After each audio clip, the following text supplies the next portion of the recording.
오늘의 주요 뉴스 함께 살펴보겠습니다. 첫 번째 소식입니다. 음주 뺑소니 혐의로 구속된 가수 김호중 측이 조사 과정에서 경찰에게 인권 침해를 받았다고 주장하고 있습니다.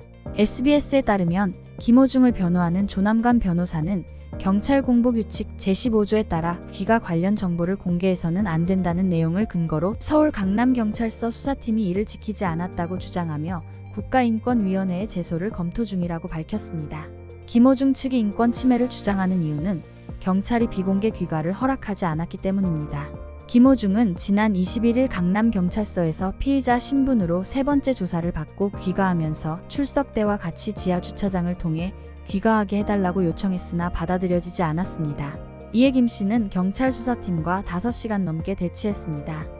조 변호사는 김호중 씨가 그건 제 마지막 자존심이다. 이것마저 꺼지면 저는 살아도 의미가 없다고 말했다고 전했습니다.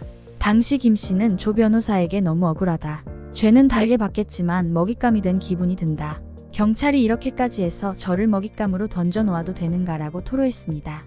조 변호사는 음주 정황을 뒷받침하는 여러 증거가 있지만 무죄 추정의 원칙과 피의자의 인권 보호를 고려해야 한다고 지적했습니다. 그는 배우 이성균 씨가 경찰 수사로 인해 고초를 겪은 사건을 언급하며 사소한 공보규칙이라도 어기면 아픈 선례가 반복될 수 있다고 강조했습니다.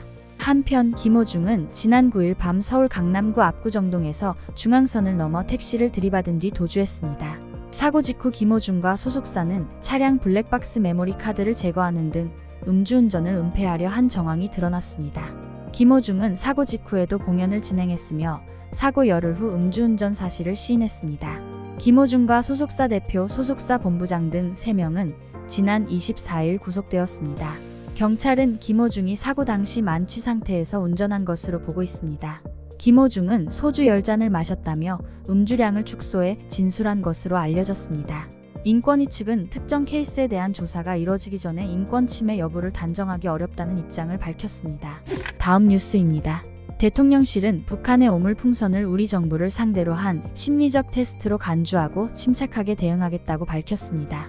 대통령실 관계자는 어제 오후 서울 용산 대통령실에서 취재진과 만나 북한이 직접적인 도발 외에도 심리전이나 작은 복합 위협들이 우리나라에 어떻게 작용하는지 테스트하고 싶어하는 것 같다고 말했습니다. 그는 북한은 우리 국민이 오물풍선에 어떻게 반응하는지 정부가 동요하는지를 확인하고 있을 것이라며 침착하게 대응해 나가겠다고 밝혔습니다. 군 당국에 따르면 서울과 전방 지역 등에서 북한이 날려보낸 것으로 보이는 풍선 100여 개가 발견되었습니다. 계속 비행 중인 풍선이 추후에 더 발견될 가능성도 있습니다. 다음 뉴스입니다. 이종섭 전 국방부 장관이 지난해 7월 말에서 8월 초에 김용현 경호처장, 조태용 대통령실 국가안보실장, 이상민 행정안전부 장관 등과 여러 차례 통화한 것으로 나타났습니다. 이에 따라 대화 내용과 연락 배경을 규명해야 한다는 요구가 커지고 있습니다. 한겨레가 확보한 통화 내역에 따르면 이 전 장관은 김 처장과 지난해 8월 4일부터 7일까지 나흘간 8차례 전화나 문자를 주고받았습니다. 이는 채 상병 사건을 경찰로 이첩한 후 국방부가 되가져온 시점과 맞물립니다. 김 처장은 8월 4일 오전 이 전 장관에게 2차례 전화를 걸어 각각 27초와 35초간 통화했습니다. 다음 날인 5일에도 문자를 보냈고 이 전 장관은 3번 연속으로 전화를 걸었습니다. 7일에도 2차례 통화가 있었습니다. 김 처장은 윤 대통령의 충암고 선배이며 이 전 장관의 육사 선배로 알려져 있습니다. 이 때문에 김 처장이 사건 처리에 관여했다는 의혹이 제기된 바 있습니다. 경호처 관계자는 수사 중인 사안에 대해 언급하는 것은 적절하지 않다며 경호처와 국방부는 협력 관계를 구축하고 있으며 기관장 간에도 업무로 수시로 통화한다고 설명했습니다. 이 전 장관은 같은 기간 동안 이상민 행정안전부 장관과도 8차례 전화나 문자를 주고받았습니다. 행안부 관계자는 당시 잼버리 사태 수습을 위해 국무위원들과 수시로 통화하며 협조를 요청하던 시기라고 설명했습니다. 이 전 장관은 이첩 보류 및 항명수사 지시 등을 스스로 결정했다고 밝혔으나 여러 차례 연락한 기록이 드러나 신빙성의 의구심이 커지고 있습니다. 이 전 장관의 법률 대리인 김재훈 변호사는 국방부 장관과 대통령, 대통령실 관계자, 국무위원 등과의 통화를 이상한 시각으로 보면 곤란하다며 이 전 장관의 통화 기록 중 의혹의 눈초리를 받을 부분은 결단코 없다고 밝혔습니다. 다음 뉴스입니다. 박찬대 더불어민주당 원내대표가 윤석열 대통령의 14번째 거부권 행사에 대해 총선 민심을 거역한 배신행위라며 강하게 비판했습니다. 박 원내대표는 오늘 국회에서 열린 정책조정회의에서 윤 대통령이 21대 국회 마지막 본회의에서 통과한 전세사기 특별법, 민주유공자법 등 4개 법안에 대해 거부권을 행사했다고 밝혔습니다. 그는 국회 임기 마지막 날 거부권을 행사해 재투표도 못하게 한 것은 비겁하고 쪼잔한 정권의 행태라고 말했습니다. 이어 이쯤 되면 막 가자는 것이라며 100번째, 200번째 거부권도 행사하려는 것인가. 총선 민심을 정면으로 거역하는 국민에 대한 배신행위이자 입법권을 침해하는 반민주적 폭거를 강력히 규탄한다고 목소리를 높였습니다. 박 원내대표는 또한 정부와 여당이 삼권 분립 정신을 지키지 않는다고 비판했습니다. 그는 본회의 표결에 불참하고 무조건 거부권 행사를 건의하는 여당과 장관, 이를 그대로 받아들이는 대통령은 소수 여당의 독재를 부추기고 있다고 주장했습니다. 민주당은 윤 대통령이 거부권을 행사한 법안들을 22대 국회에서 다시 발의할 예정입니다. 또한 지난 28일 국회 본회의에서 부결된 최상병 사망사건 수사 외압 의혹 특검법도 재추진할 방침입니다. 박 원내대표는 특검법을 재추진해 해병대원 순직 사건의 모든 의혹을 풀겠다며 권력을 지키기 위해 헌법이 부여한 거부권마저 사유화한 대통령의 책임을 묻겠다고 말했습니다. 민주당은 윤 대통령에 대한 탄핵까지 언급했습니다. 진성준 민주당 정책위의장은 윤 대통령은 22대 국회에서도 거부권을 행사할 것으로 보인다며 여야 합의가 되지 않았다는 이유로 거부권을 행사하는 것은 헌법의 다수결 원칙을 부정하는 것이다. 이는 탄핵 사유에 해당한다고 주장했습니다. 아울러 국민의 희망을 지키기 위해 민주당은 국회의 헌법적 권한을 행사하겠다며 여당이 합의를 거부한 민생특별조치법, 최상병 특검법 등을 당론으로 확정하고 발의하겠다고 설명했습니다. 민주당은 윤 대통령이 거부권을 행사한 법안들을 22대 국회에서 재추진하겠다고 밝혔습니다.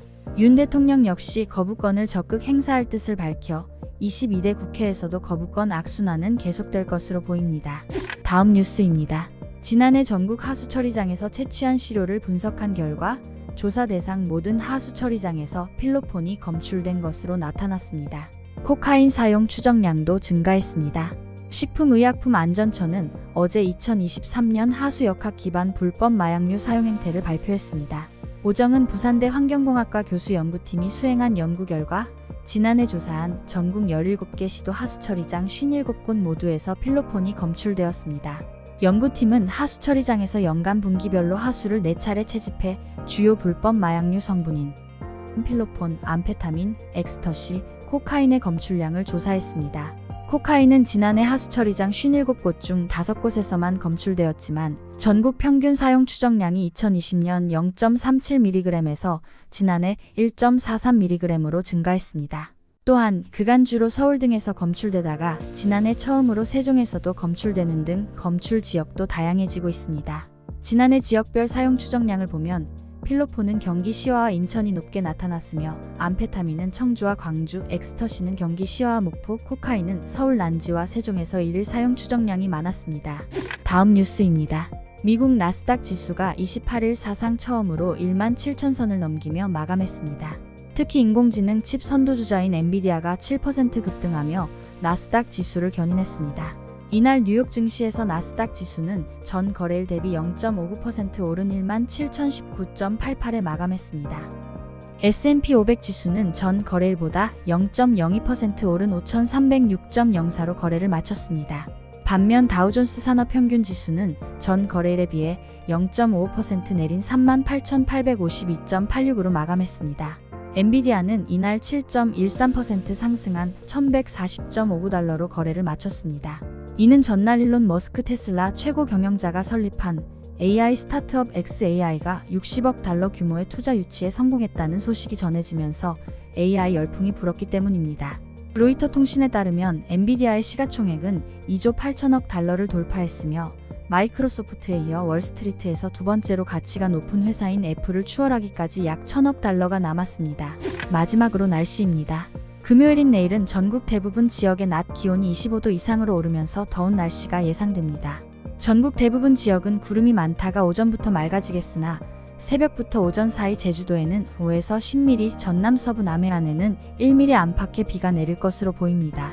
수도권과 충청권은 늦은 밤부터 다음날 새벽 사이 0.1mm 미만의 빗방울이 떨어질 수 있습니다. 아침 최저기온은 13에서 18도, 낮 최고기온은 21에서 30도로 예보되었습니다. 미세먼지 농도는 전국이 좋음에서 보통 수준을 보일 것으로 예상됩니다. 날씨였습니다. 오늘의 주요 뉴스는 여기까지입니다. 구독과 좋아요, 알람 설정은 뉴스 제작에 큰 힘이 됩니다. 시청해주셔서 감사합니다.